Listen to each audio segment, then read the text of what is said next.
नमस्कार, मेरा नाम सदंजड़, आप देख रहे हैं न्यूज़ 24 और हम इस वक्त जदयू के प्रदेश कार्यालय पटना में मौजूद हैं। बिहार की राजधानी पटना में पिछले 15 दिन से सियासी गर्मी चरम पर थी, लेकिन सारे जो सियासी गर्मी थी सब अब धीरे धीरे ठंड हो चुका है। लेकिन कयास ये भी लगाए जा रहे हैं कि भारतीय जनता पार्टी की बैठक हुई है, राजद की बैठक हुई है और दिल्ली में 29 दिसंबर को जो कार्यकारिणी की बैठक हुई जनता दल यूनाइटेड यानी जदयू की, उसमें ललन सिंह का इस्तीफा हुआ और अब जो है नीतीश कुमार खुद अपने हाथ में जदयू के राष्ट्रीय अध्यक्ष का जो जिम्मेदारी है हाथ में ले चुके हैं। मन मुटाव और कई तरह के अटकलें लगाई जा रही थी कि ललन सिंह 12 विधायकों को तोड़कर राजद में शामिल होना चाहते हैं, ललन सिंह उप मुख्यमंत्री बनना चाहते हैं और इन सब बातों को लेकर ललन सिंह ने क्या कुछ कहा, पहले आइए इस रिपोर्ट में जानते हैं। मनमुटाव और नेतृत्व परिवर्तन के लिए विधायकों को तोड़ने की चर्चाओं को खारिज करते हुए जदयू के पूर्व राष्ट्रीय अध्यक्ष राजीव रंजन सिंह उर्फ ललन सिंह ने कहा कि अब जदयू नए मानदंड स्थापित करेगा। उन्होंने शनिवार को ट्वीट करते हुए मुख्यमंत्री को राष्ट्रीय अध्यक्ष बनने पर बधाई भी दी। लिखा, जदयू के सर्वमान्य नेता हैं और बिहार के लोकप्रिय मुख्यमंत्री नीतीश कुमार को राष्ट्र अध्यक्ष बनने पर बधाई। पूरा जदयू परिवार लोकतंत्र और संविधान की रक्षा के लिए आपके प्रयासों के साथ है। हमें पूरा भरोसा है कि आपके नेतृत्व में पार्टी कामयाबी के नए मानदंड स्थापित करेगी।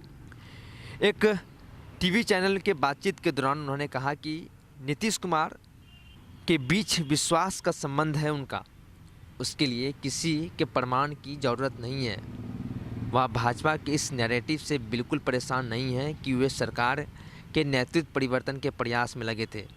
उन्होंने उन चर्चाओं को भी खारिज किया जिसमें कहा गया था कि 20 दिसंबर को जदयू के दर्जन भर विधायकों की बैठक में वो उपस्थित थे। जदयू के पूर्व राष्ट्रीय अध्यक्ष ने कहा कि उस तारीख को वो नई दिल्ली में थे और शाम को मुख्यमंत्री से नई दिल्ली में ही मुलाकात भी हुई थी। जदयू के राष्ट्रीय अध्यक्ष के पद स्वेच्छा से छोड़ा है। मैंने मुख्यमंत्री से इस पद से मुक्त करने का आग्रह किया था, इसलिए कि वह अपने संसदीय क्षेत्र मुंगेर में अधिक समय देते हैं। कहा, महीने में 20 दिन 22 दिन और मेरा क्षेत्र में गुजरता है। संगठन के लिए पूरा समय देना संभव नहीं हो पाता है। यह मेरा ही प्रस्ताव था कि एक ही दिन जदयू के राष्ट्रीय कार्यकारिणी और राष्ट्र परिषद की बैठक हो। अध्यक्ष पद से अलग होने का मतलब नहीं है कि संगठन की गतिविधियों से मेरा संबंध समाप्त हो गया है। तो आपने इस रिपोर्ट को सुना।